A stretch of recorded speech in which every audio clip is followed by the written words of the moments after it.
We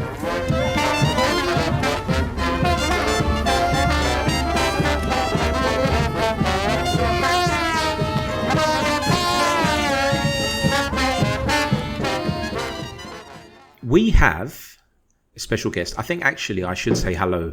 Hi, it's James from the Hotspur Way podcast. This is the all serious Tottenham Hotspur podcast, and we're talking about all things Tottenham Hotspur. With me, I have Rayyan, who is part of the... Actually, Rayyan, do you want to tell us which podcast you're on? Hello everyone, I'm Rayyan. I'm from Bavarian Podcast Works. We cover everything Bayern Munich and the German national team has to offer. Boo! Sorry. And we have Perchy. Hi mate, how are you? Yeah, good mate. How you doing? All good. In Cyprus at the moment, and it is boiling. It is at the moment 8:10 in the evening, and it's 39 degrees. There is no sun, and it's 39 degrees. So we're rivaling Dubai right now. Nice. Anyway, because people haven't tuned in to listen to the weather, especially in Cyprus, what we're going to do is we're going to batter Rayyan for the next 10 minutes. I'm joking, Rayyan, we're not going to batter you. But what we do want to know is, how much do you want Harry Kane and how much are you prepared to put on the table for him? Well, if I'm being honest, I'm not sure I'm ready to put 100 million euros down for a 30-year-old who has a contract expiring next year, but it seems the board is very ready to do that, and it's not my pocket money, so I'm all for it. Can you ask them just to go away? Can you send them a postcard and say, fuck off? Just go buy Lewandowski back or something. I mean, look, it's tempting, but no. I need to ask a question, right? So I've got a lot of questions. I didn't know that Bayern behave in this way. Maybe to you it's normal, right? But since the whole thing that happened when one of your presidents came out, Uli Hoeneß, I don't know if that's how you pronounce it, came out and he said what he said, I found that a bit funny. And I thought, wow, he's got tin pot bollocks. I mean, well done to him to come out and say what he said. But then you even had someone from Bild, which is a tabloid, fly all the way out to Thailand. It was in Thailand, right? I think it was, yeah. And I believe it was, yeah. Yeah, and put on a bit of a circus show. And so I thought, hold on a minute, is this the way Bayern normally behaves? And I spoke to some other friends of mine, and they said, well, what normally happens is because they're so far superior to every other club in Germany, they normally get what they want. And that's understandable, by the way. I get that. But call it, Ryan, what's going on? I mean, look, I love the way that Ange Postecoglou dealt with it. You could clearly see that it was a bit pissed off. But the way he dealt with it was was perfect. What was the feedback from you guys? I mean, have you guys been speaking about it on the Bavarian Football Works podcast about this whole situation? We just had a bit of a laugh, to be honest. It happened last summer too. There was a fan who showed up at a preseason friendly with the De Ligt shirt on when it hadn't been announced yet. And that got a few laughs around as well. It's the same situation here, but I haven't seen it with any other transfer in our case. The case of Uli Hoeneß is an interesting one. He's always been known for being very outspoken about whatever he wants to be. He's argued very publicly with even the Bayern fans during shareholder meetings. So this is nothing new for him, but he is returning to the position after a few years away from it. So it wasn't typical Bayern behavior of the Rummenigge and the Herbert Hainer Bayern Munich. Right, and if Kane does come, I mean, do you actually think he's going to? What do you guys feel? Do you think it's a done deal? Do you think it's done, or what's your standing on it? Before I go into the next sources question. in Germany have reported that it's a done deal. Kane arrives either this summer or the next. I wouldn't mind either, as long as we get a world-class striker soon. I'll be happy, and I think Kane is a perfect man for the job. I'm willing to wait a year for him. German sources once again are also reporting that Kane is ready to wait a year, but we haven't heard the same from English sources, so it's all a bit conflicted. All right, so look, I can see him coming at the end of this season that's coming now, the 23-24 season, but I don't think Daniel Levy got the memo where apparently he's on his way to you guys, and I don't know him personally, but from seeing how he's behaved in the past, Manchester United won't do business, not with Tottenham Hotspur, with Daniel Levy, because of the way he is. And so Bayern Munich have ticked everything on the to-do list, on the how to piss off Daniel Levy to-do list. Do you know what I mean? And it's interesting, to say the least.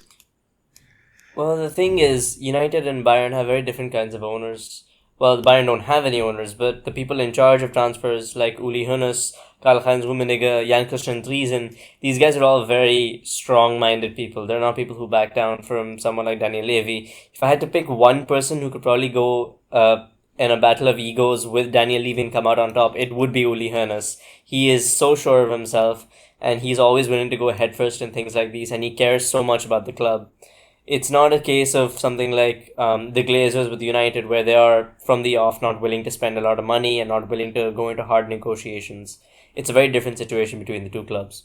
Yeah, but you see, that's why I think Daniel Levy wins, because Daniel Levy doesn't care about Tottenham Hotspur. Perchy, over to you, mate.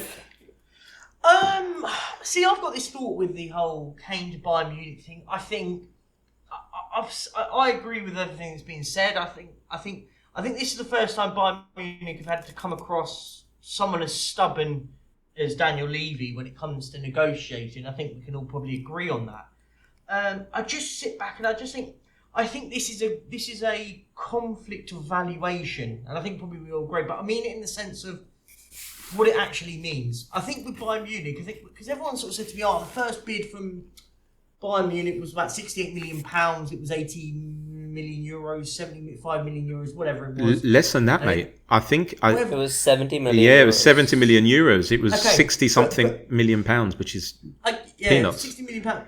Well, it is. But the thing is what you've got to remember here, and Rayyan will probably sort of vouch in this sort of things. I think it's all the valuation side of things is very different for Tottenham. Tottenham fans and Tottenham in itself.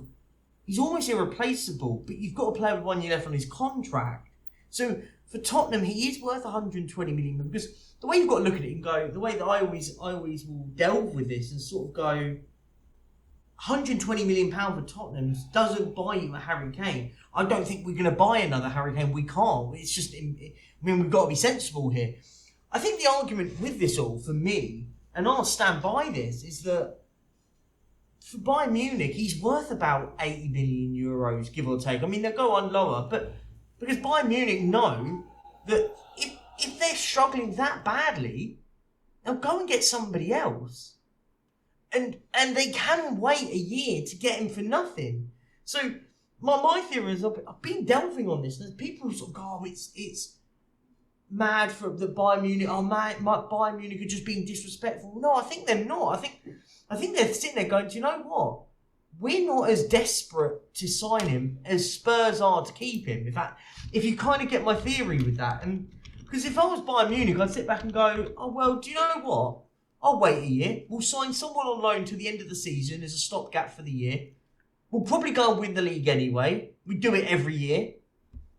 And then we'll get Harry Kane for absolutely diddly squat. And, I mean, is that worse? I mean, do we want Harry Kane to go for nothing? So I've got 2 points to have a bit of a go at you on. Number 1, disrespect. I'll read to you what Google says. A lack of respect or courtesy.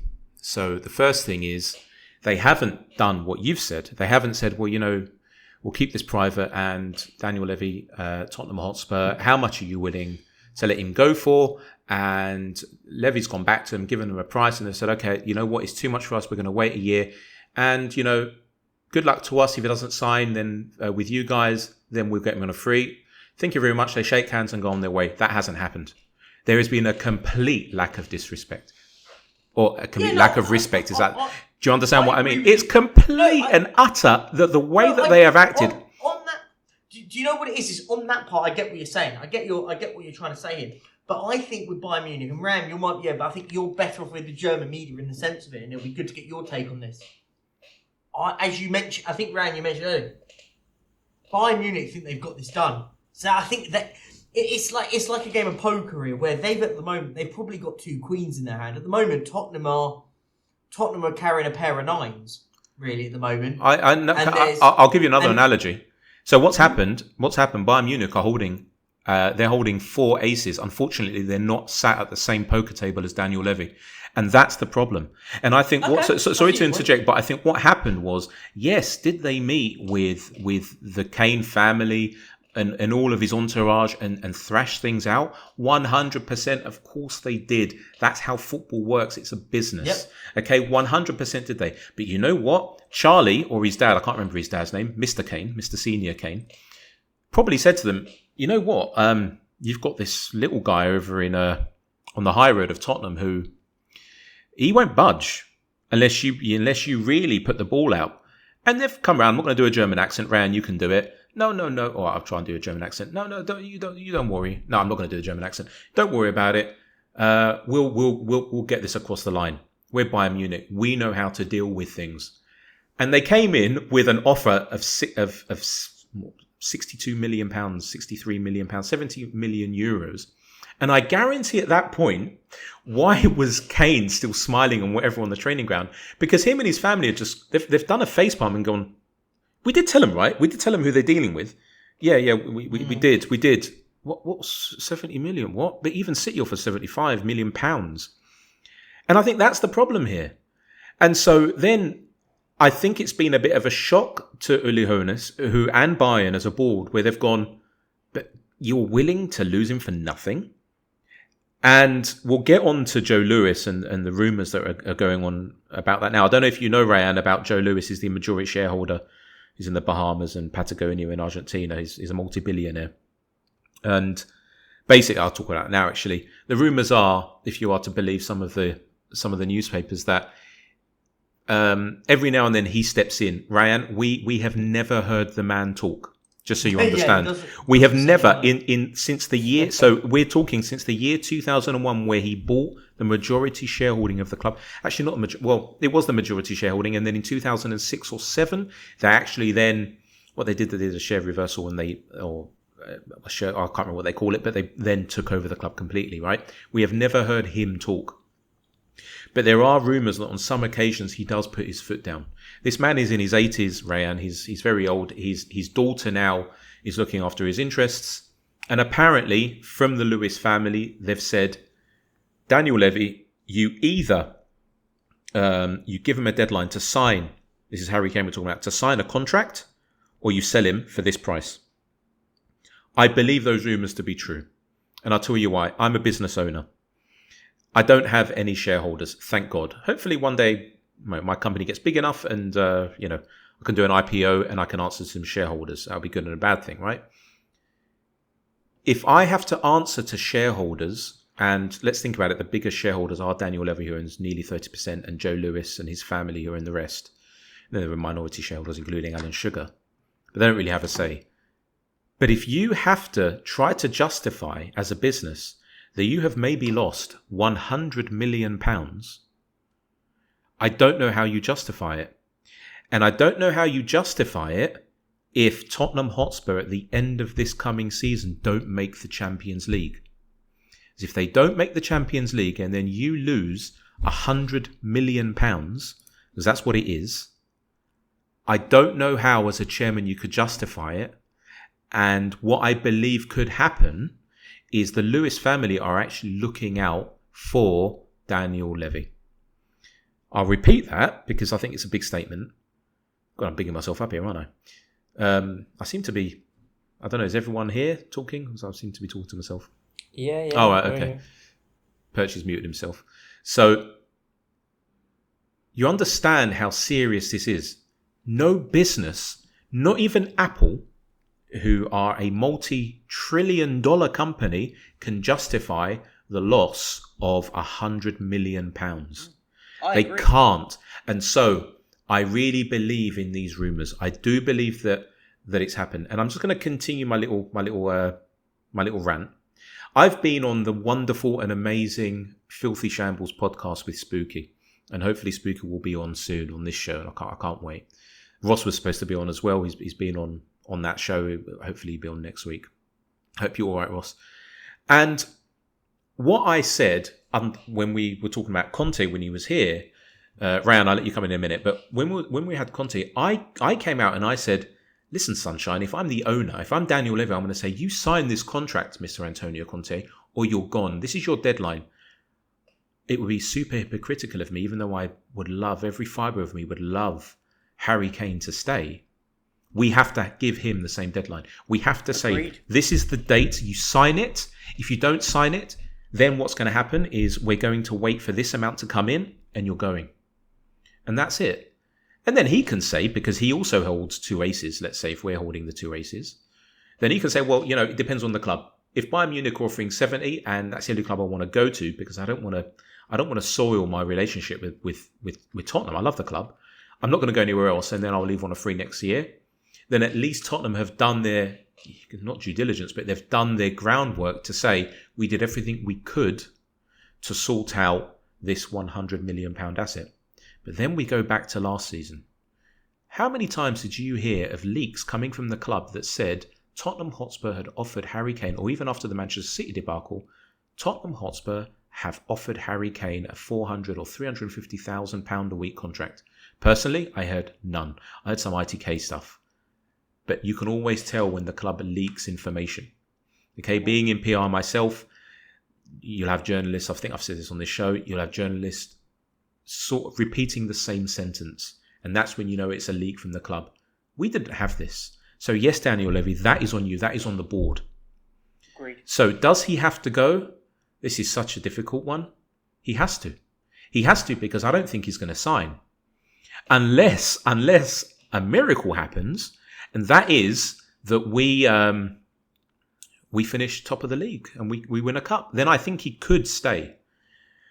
Perchy, do you want to say anything before I ask Rayyan a question? Yeah, no, I think what you said there, James, absolutely bang on, mate. Absolutely bang on. I think we have to take the sentimentality out of it. And I think the beauty for me is I haven't been sentimental now with it. I've lost the sentimentality of Harry Kane is gone for me. Like, I think it went last year.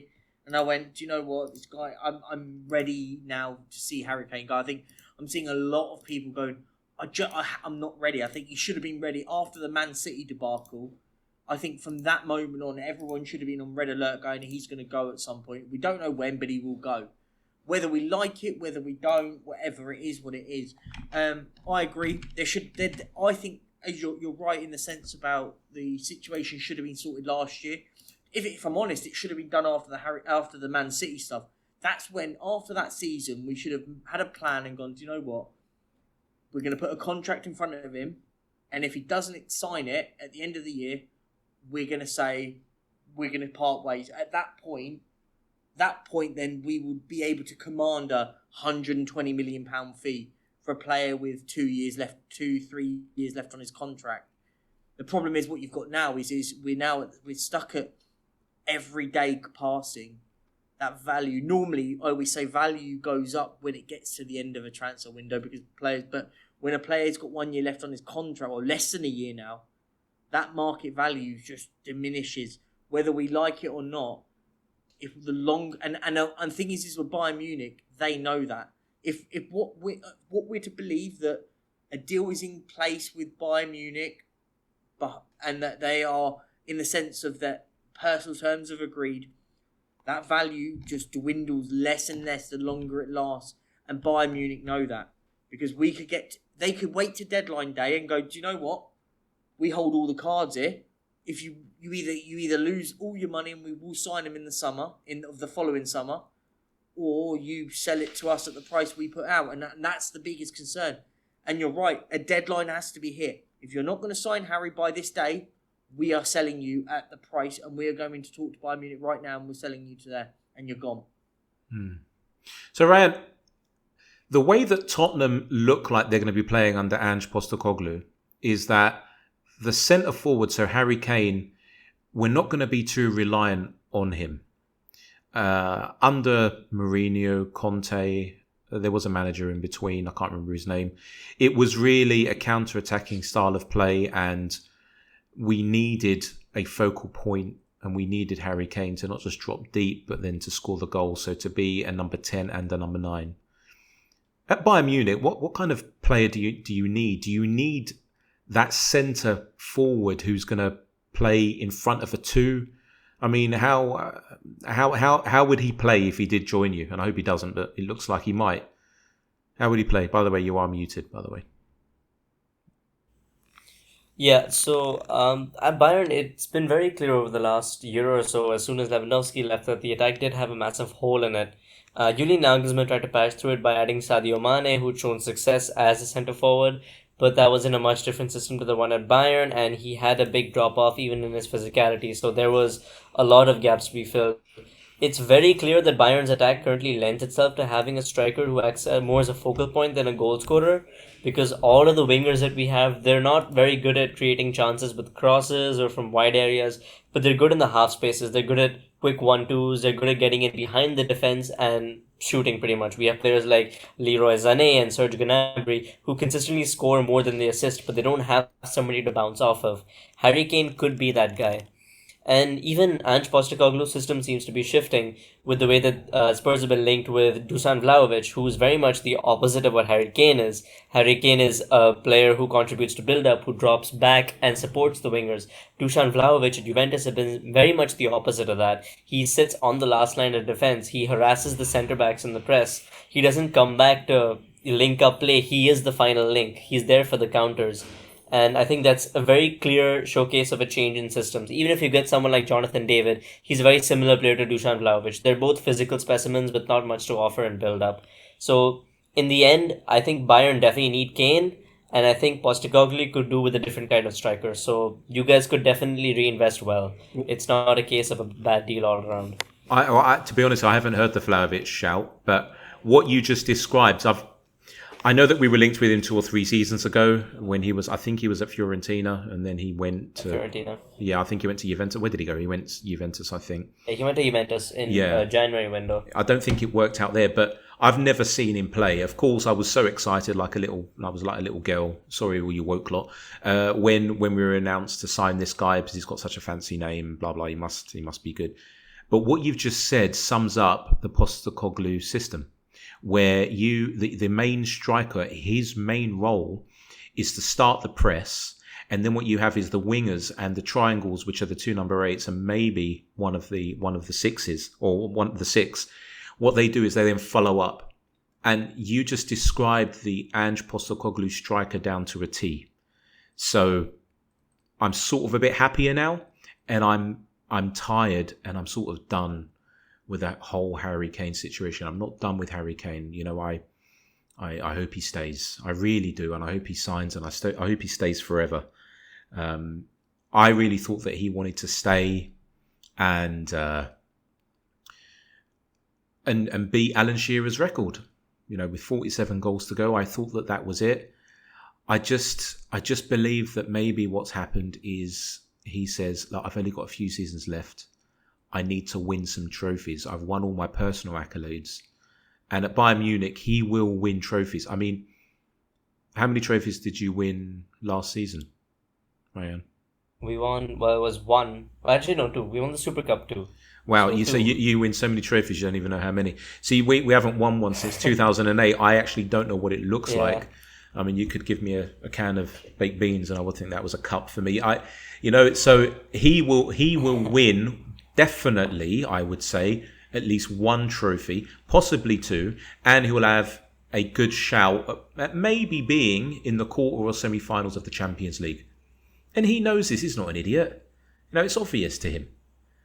So, look, I think we should wrap this bit up. Perchy, do you have anything else to say, mate, about Harry? Because I'm practically bored of it. Yeah, I mean, I agree with you. The Harry Kane saga just gets boring and boring every conversation. But listen, I'm one of those. I'm with if I take the Spurs hat off for 2 seconds, sit back and go, at least we can say Harry Kane's got ambition by going to try and win trophies.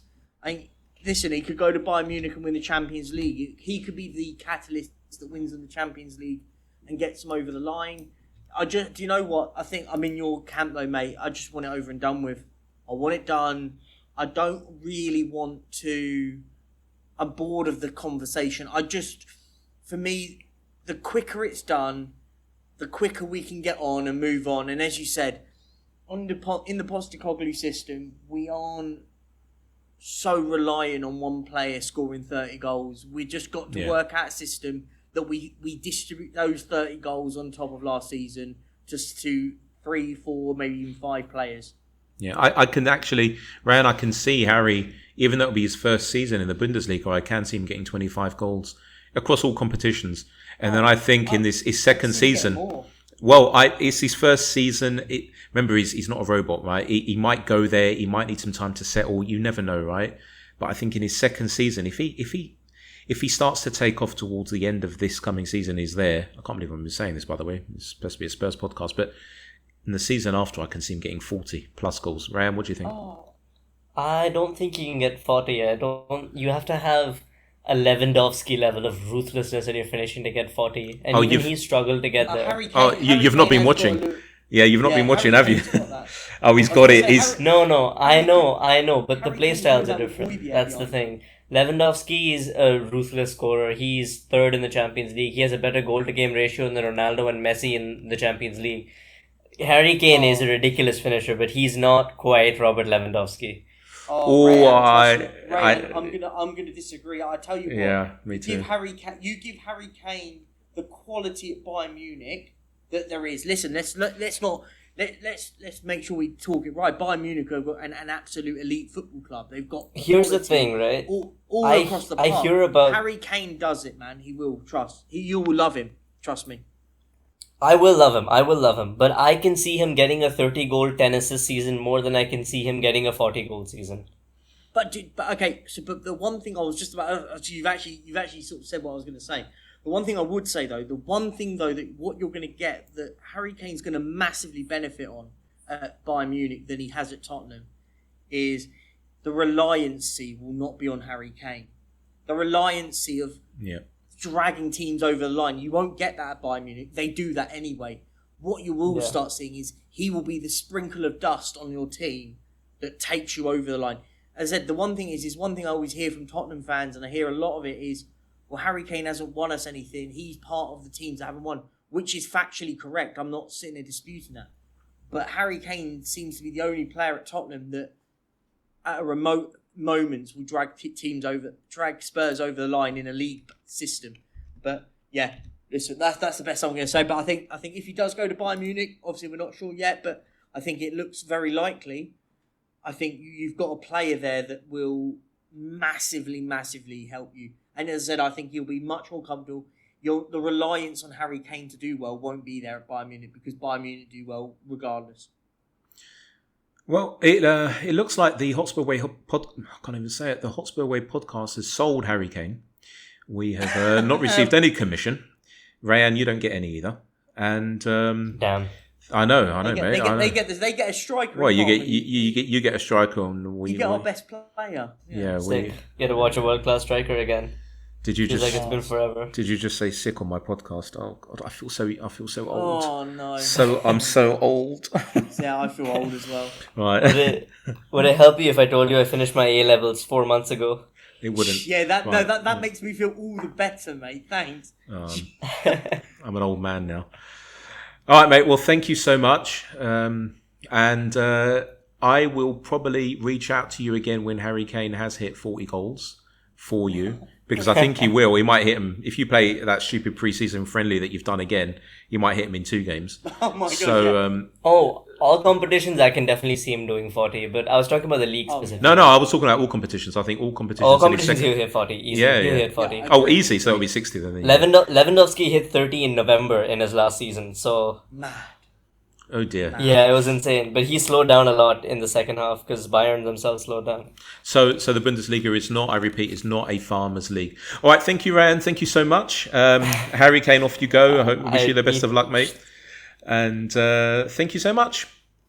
Yeah, take care, mate. The Premier League point gap was way more than the Bundesliga's. All right. Well, listen, I'll ignore that. Me and Perchy want to invite on your BMW podcast. Or no, Bavarian football. Yeah, we want on your on your Bavarian football works. Yeah. On your, invite us along. Yeah, we want to be on, and you're welcome to. We can talk about how James Maddison's coming to Bayern next season or something. Shut up. See you later. Bye bye. Yeah, he's about to go. Bye. Good, got rid of him. Look, we said that we're not going to really do ITK. Like that thing that he said about Vlahovic, I haven't seen anything I haven't seen any sources that we're linked with him. Look, I've seen very sporadic sources when I've seen it, like nothing concrete at all. But I don't. Whenever I see sources, I don't care. I'm at the age now where I physically I don't care. Mentally and physically, I don't care. Do you know what I mean? It's I'm not like when I was 14 when Jurgen Klinsmann, or 15 when he signed for us, and I was going potty and standing outside Cockfosters training ground, and I met him, and he came in his Beetle, and that's a story for another podcast. But the way that he described Vlahovic is exactly down to a T, and I'm repeating myself, down to a T, how Ange plays his number 9. I'm sure that Harry could do it, but when it comes to pressing, is he as good as he used to be due to his ankle injuries, and now that he's changed the fitness philosophy that he has? Maybe not, but I think that's interesting. You know, because I didn't hear about Vlahovic. I haven't heard him linked with us since he joined Juventus. So. I'd be amazed if we signed Vlahovic. I'll be honest. I'd be amazed. I think there'll be a big elite football club that will want to get hold of him. Are you saying that Tottenham Hotspur aren't a big elite football club? Is that? Have you come on here and you're saying that we're not a big elite? Is that what you've just said? I mean, you even own a YouTube channel that talks about Tottenham Hotspur, and you. I want you to make a video that says, by the way, guys, listen, I'm going to do a live stream for 24 hours, and in that 24 hours, I'm going to just repeat that Tottenham Hotspur aren't an elite football club. Oh, don't talk about 24-hour streams. That was all fun and games, and I'm sure it was. It was about raise loads of money. That was the big thing for that. No, I'm happy for you. Raised more than you wanted to, which is awesome. So let's move on to point number 3 on the running order. In case our listeners have written this down, they're going, hold on a minute, but wasn't the Kane situation point number 1?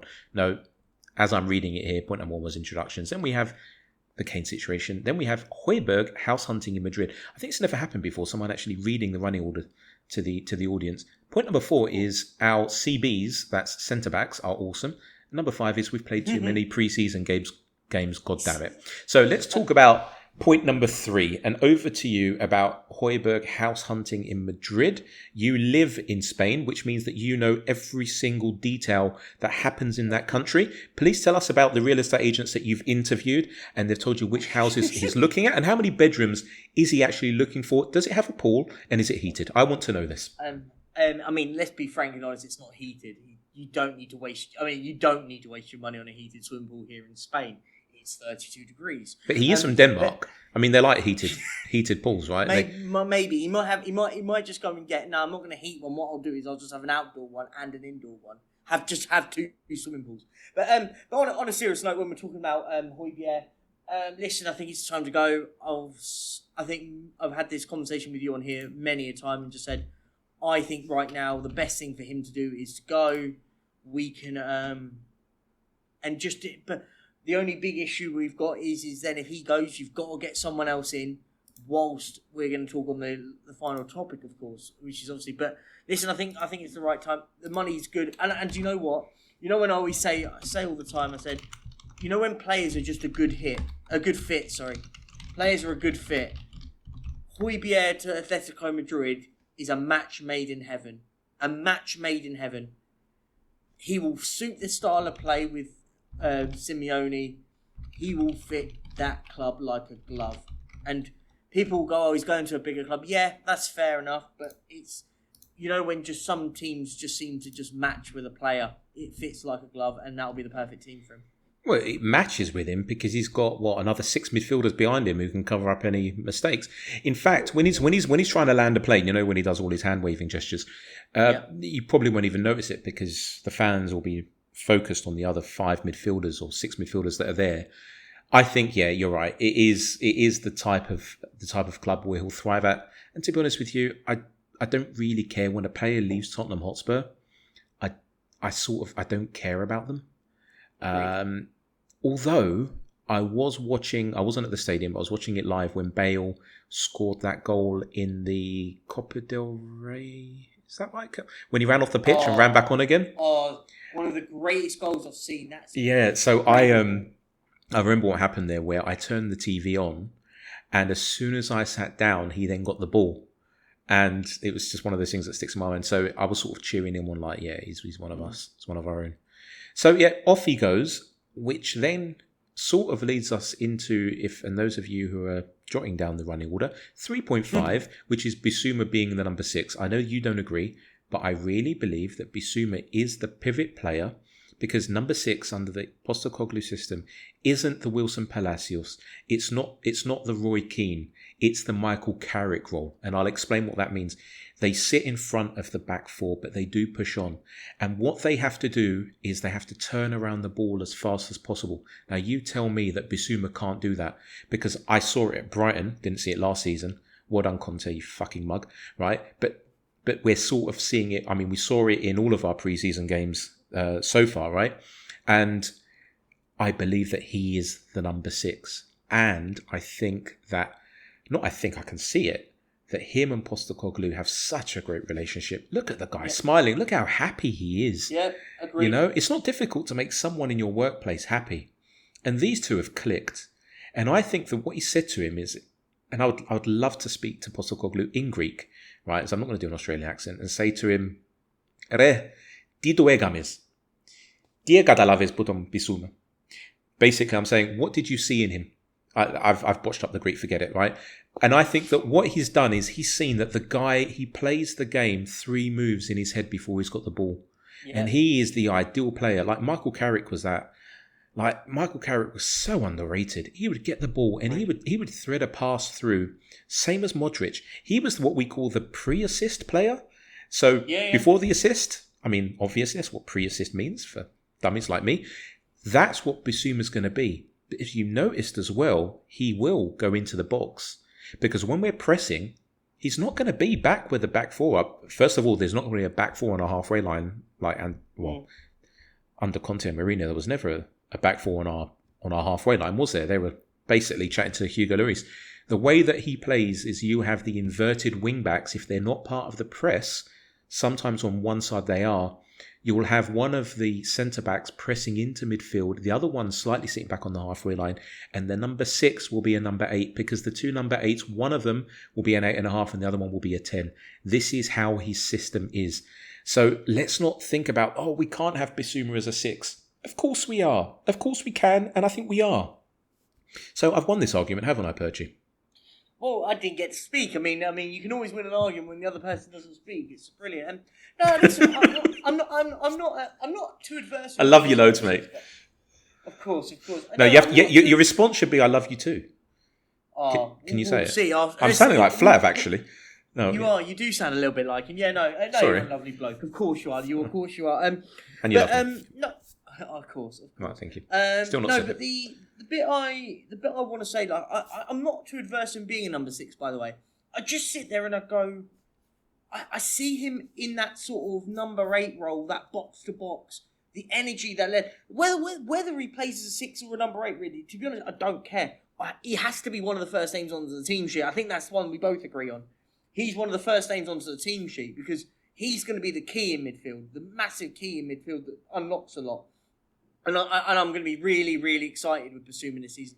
I said it when we signed him. I said, and then Conte decided to just completely destroy a player's confidence and play him so wrong, and it made no sense. And that was one of the biggest howlers of the man's career at this club.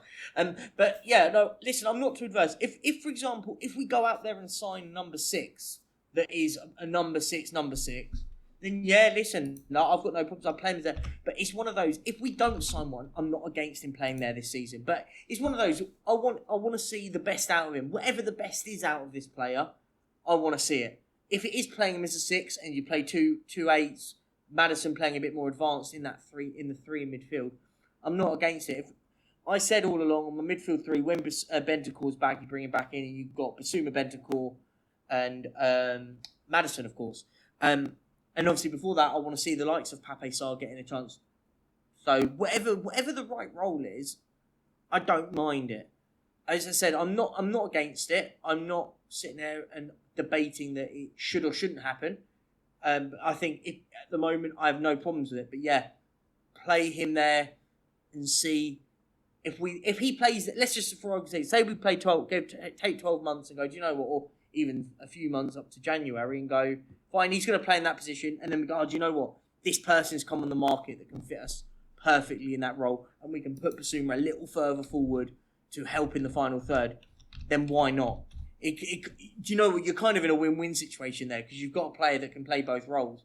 Nothing wrong with that, is it? If that makes sense. No, and I'm really looking forward to the game being called off tomorrow, and then we get to see more of the training videos on Spurs play. Thank God they sorted out Spurs play, by the way. But look, I think that the nice problem that we're going to have is we then have Bentancur and Bissouma probably being in that number 6 role when Bentancur's back. Maddison is definitely one of the advanced number 8s. Then we have one of the middling number 8s, which I don't know who it's going to be. I've got a feeling that if it's not Kulusevski, I think it's going to be Sarr. And I think it might be a bit of a shock to a few people because I've seen a lot of people saying he should go out on loan to a championship side. Fuck off. No, let the guy develop. Okay, and it's not just about football what I'm talking about now. If you have anyone in your team, if you are a head of a department or a head of a company and you give people silly intern work, but you see potential in them and you never give them challenges and you never allow them to excel and make mistakes, they will never grow and then they'll probably leave you and that potential that was unfulfilled at your company or your football club will be fulfilled somewhere else. And I think that we need to see this guy play because I think we have a bit of a baller in Sarr. Yep. So, number 4, our centre-backs are awesome. Have we signed any yet? Nope. It's fun, isn't it? It's fun at Tottenham, isn't it? Oh, it's amazing. I mean, it was. I mean, it wasn't really up on the list of football positions that we needed to cover. So I sort of get it.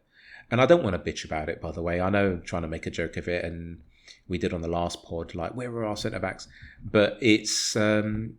I think it's starting to get a little bit worrying, but I did hear on a podcast, I can't remember which one, it was a proper one, maybe an extra inch, where I think it was Bardi, might be not be Bardi, I don't know, sorry Bardi if you're listening mate, but someone said that Van der Ven has been left out of the friendly that they're playing, that Wolfsburg are playing. And when that happens, it normally means that they're going to sign for another club other than Tottenham Hotspur. Now, I think that the deal will be done soon. But I think that we need more than one centre-back. I mean, just let me just finish this little rant a minute. Go. We have Romero, which is, I mean, he's lovely. He's a bull in a china shop. Amanda on Twitter, she does these amazing drawings of all the Spurs players, and I told her, I said, darling, you should have given him horns and a tail because you made him look so angelic, so lovely. The guy slide tackles his son, and his son's like 3.5 years old, right? So we need someone to play alongside him. Romero also, not mysteriously, gets injured before every international game for Argentina, and he's also injured slightly after that as well. He's got family to see. He's got a big family in Argentina. It's fine. We pay his wages. It's not a problem, right? We can't have Sanchez, Tanganga, Dyer, or Davis, stepping in alongside. If we do sign Van der Ven, we can't have that. And I know you can argue until we're sick of it, but we're not in Europe. We don't have another competition. Guys, we're in 3 competitions this season going forward. Okay? We need centre-backs. And I'm pretty sure, I mean, even the guy from Tifo said, and I'll quote, your centre-backs are shit. And they are. Yeah. And they are. So true, isn't it? Yeah, because they are. And it's not like Postecoglou has a magic wand, and just because he's inspirational and he gets the best out of people, you can then make someone have awareness and take them up a few notches across the field on their skill set.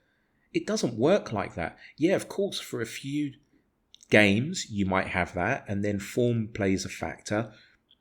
But normally people settle back, especially at their ages that they are. It's not like they're 18, 20-year-olds where he's going to, they've got a high ceiling. As the Tifo guy said, they're shit. We need, I would say, 3 centre-backs. Maybe 2 that are definite starters. Because you're going to have Romero not playing every game. You can't have him playing every game because you've got to understand the high intensity that Postecoglou plays. And so you can't have that. Then we've got the League Cup. We've got the FA Cup as well. Okay, so I think that we need 3 centre-backs. And the season starts in... Do you know when the season starts? 18 days. You're counting the down. I had it because I did a video about it yesterday, and it was 19 days yesterday. So I am counting down. Yes. All right. Give me your address as well, because I'm going to send you over a pair of a mic because you're crackling and. Oh, is the mic crackling? It shouldn't be. Oh, I don't know. It is, and we're recording now. This is pure professional stuff. So it's fine. So centre backs, look, it is what it is. We can bitch until the cows come home, as they say. It is what it is. When we get a centre back in, or 2 or 3, they come great, fantastic. I'm going to be so happy. But then again, imagine if Van der Ven comes in, and can you actually imagine it that he's actually human, and so he comes in and he takes some time to settle. This stuff happens. So let's just learn from these mistakes, and I hope that Ange, over the course of this season, identifies areas which need to be covered before the following 24-25 season starts, and we address them quickly. Anyway, we'll have Scott Munn in the house, and that will be sorted. And by the way, Ange, and I've said this before on this podcast and other podcasts, he's not a yes man. Absolutely not. He left the Australia national team because they asked him to change his style of football, and he told them to fuck off in a very nice way. And he said to them, "Where's my P45?" Okay, and that was that. So if he starts, if he's being messed around by Levy, for instance, and if Longley, for instance, comes in and he's not his player, anyway, I think the fans will turn on Levy. They've not done that before. So, number 5, we sort of covered it. We've played too many preseason games. What's your take on this, mate? Listen, if you want to feel sorry, the man to feel sorry for is Ange Postecoglou in this situation. Imagine if tomorrow's game gets called off by the rain, which potentially isn't unthinkable. Hopefully it's not. Hopefully they've got a indoor pitch or something that they can at least have a kick about in. I'm just going to check weather in Singapore tomorrow. It's not good from what I've seen. Oh, it's torrential rain. 31 degrees, but torrential rain. It's not thunderstorming. Thank God Friday was. So it's good that we didn't book a friendly there. Yeah, but this is the thing. Like, someone made a great point. Is when are we going to go back to? You want to play Southend, don't you? Old school, Leyton Orient, Southend. I don't know. Go and play Wycombe Wanderers, Reading, and all those.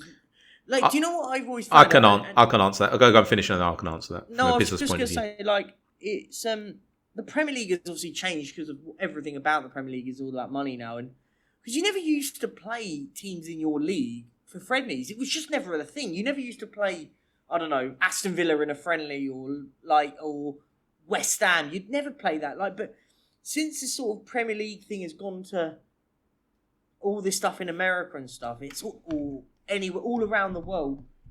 When it never used to happen. Do you remember? You must remember that as well. That never used to play your team anyone in your league ever. It just never used to happen. Well, being born in 1979, I can tell you that it didn't happen, but I can tell you why it happens. So let's understand that Tottenham Hotspur is a company. And it's part of a syndicate of other companies called the Premier League. And this brand is now massive, and it commands billions and billions of pounds yearly, right? So let's take another look. Let's take a look at another company, and let's look at Apple. So when Apple launched in 1980, if only I was old enough to buy shares, I didn't, it is what it is. When they first started selling their computers, they were selling to Radio Shack. They couldn't get people to buy their products. Fast forward 20 years, even to the year 2000, you still had various companies in the UK not stocking too much or too many Apple products. When the boom happened and the brand of Apple went universal, when I say universal, I'm not talking about Earth, I'm talking about past the Milky Way and across the universe. That's how big this company is. I liken it to the Premier League. You can't then have Apple going back and calling up Radio Shack, I don't know if they even exist, and saying, guys, listen, we want to start stocking you, and because for nostalgic reasons, even though it's great to have that, we can't have that anymore. You know, the brand dictates what you do moving forward, and the brand of Tottenham Hotspur is now huge. And again, we're part of a syndicated brand called the Premier League, and there are fans from all over the world, okay, who are buying merchandise, and they want to see these teams play, and they're willing to spend top dollar. The other entities that are willing to spend top dollar are, believe it or not, the sponsors. We are sponsored by AIA, and AIA are huge in Asia Pacific. So there's fireworks going off. I think there's a wedding somewhere in Limassol. I don't know if you can hear them. Yeah. And so sponsors also dictate, we want you to play in the course of our 5-year relationship at least twice in these areas where it's our target market. This is where our audience is, because we're going to give you a big hoo-ha about what's happening, and we're going to push merchandise sales, and we're going to piggyback off that with our AIA brand. And that's what it is. So it's all about the brand. Do you know what I mean, mate? No, I know. Do you know what? I get all that. And I'm not even against all that. It's the sort of notion that we play Premier League teams. And I get the whole concept of it. I'm not one of these. I'm not like... Well, we're not playing it. We're not... Oh, we did West Ham. Sorry. We play West Ham. I forgot West Ham were a Premier League team. But every year we see but I'm not just talking about Tottenham. I'm talking about everyone. Like, you've got Man United playing Arsenal, Chelsea playing Brighton. But you know what? I mean? Yeah, but I've just explained why. You weren't listening, were you? So the Premier League. If we didn't have the Premier League, then you would say Tottenham can play someone else. So I sound like I'm really coming across rude and bullying you. I'm not. I love you loads. Not at all. But it's because of the Premier League. That's the reason. It's because we are part of this syndicated brand, which is the Premier League. And I don't think that AIA said to Daniel Levy, listen, we want you to play West Ham. I really believe that what happened was other clubs who are far bigger than West Ham, and let's face it, there are at least 16 clubs in the Premier League who are bigger, didn't want or had their fixture schedule fulfilled already. And so we had to play a Premier League team. And I think that's what it was. That's what it just came down to. So that's what it is. If the Premier League wasn't so big, we wouldn't be doing these tours, and we don't have to be playing these teams, but like, get used to it. I believe that what probably will happen is that you might even have proper tournaments in pre-season. And I mean, if I'm let's say beIN Sports. beIN Sports are one of the biggest. They're in Qatar. I would love them as my client. If anyone's listening, come on, guys. And they are one of the biggest spenders on the Premier League when it comes to TV rights. Okay? Yep. Because Qatar realizes that through this, they then push their feed over all across the GCC. So that's Kuwait, Oman, Bahrain, Qatar, UAE, blah, blah, blah. And so if I am them, and I hope they're listening, what I would actually do if I'm them, as a fan, I hope they don't, but I think that what they're going to do is they're going to push the Premier League. They're going to say to them, listen, we will give you X amount more. We want you to push the Premier League season back. So probably the next rights are coming up this year, I believe. Push the Premier League season a bit back, because what we want to do is we want to have a mini Premier League tournament in a set of countries, which we're going to dictate to you which countries they are. Maybe Qatar, maybe across the GCC, because now they're all friends again. There's a big blockade with Qatar and Saudi and blah, blah. And so if I'm them, this is what I'm going to do. And I'm going to say, we want all 20 teams over here, and it's going to be a 2-week tournament. And this is what we're going to do. And to do that, we're going to give you an X amount. And the Premier League's going to say yes. Obviously, what happens at this point is that the clubs have to vote. So it's not up to the Premier League. The Premier League has a voting standard, which is all 20 clubs vote on it. But if all 20 clubs are getting an X amount increase in their seasonal budget, which is provided by the Premier League, by the rights that these companies are giving them, then of course they're going to do it. And so expect this to happen too. I'm really surprised it hasn't happened already. So yeah, I'm expecting this to happen in the next tranche of rights sales. I'm expecting this to actually happen. Of course, I've not heard this. It's just what, if I was I would push for it. Okay, because it's a no-brainer. Number one, it helps with their sports washing. God, I need to edit that out if I want them as a client. But it helps with everything with regards to their brand, because it's beIN taking them there. Plus, what they do is they then mount a whole series of sponsors on top of that mini Premier League tournament. And it's a win-win for everyone, apart from us, the fans, who want to see us play on a bogged pitch in Southend. Yeah. You know, so it is what it is. Right, we've been going for 55 minutes. This is the third episode. It is the third episode, right? It is the third episode. Season 1, episode 3. And if you notice, what we've not done up to this point is we've not said, guys, can you do this and do that for us and blah, blah, blah. And the reason why, guys, is this is a fairly new podcast. It's not really. It actually started in 2017. I started off with a lot of my mates here in Cyprus because they're old fuckers. They got bored and they couldn't be bothered. Even though I shoved the microphone in front of them, they still said, no, I'm going home, because we're in a pub straight after the game trying to watch it at the Meeting Pub. If you're in Larnaca, go to the Meeting Pub. It's a big Spurs pub. And then I met good old Perchy, who's fantastic. And I said, we've got to hit this off. He jumped on it. I bully him. He loves me. And so what we do, I don't bully you, mate. You know that, right? You don't. I love you loads, right? And so we've got a sort of plan. What we're not going to do right now, I'm not going to say we're never going to do it, is we're not going to have Patreon. We're not going to have things like that. We're not. Perchy and I were talking about this before the show, and I know most of you probably clocked off by now, but we've gone over 100 downloads, which is great, and we've not really done any promotion for it. But what we want to do is, for the first bit, is ask you guys, can you please give us a 5-star rating?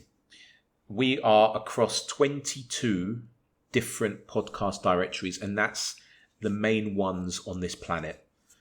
You don't have the spreadsheet open, do you, by any chance? I can have it up in give me 5 seconds and I'll have it. Yeah. Do you want me to read out some of the big guns? Yeah, go ahead. Apple Podcasts, Google Podcasts, Amazon Music. Can I just say, Spotify. you're sounding a bit like Ricky from Last Word on Spurs. I mean, you're really giving it some bass. I'm just trying to get my presenting better. I love you, Ricky, by the way. Just need to say that, because I do. Audible. I think that's some of the big names, isn't it? Yeah, and obviously all Amazon Music. Yeah, Stitcher, all of them, right? And to our American listeners, and we have quite a few already, we're on Pandora as well.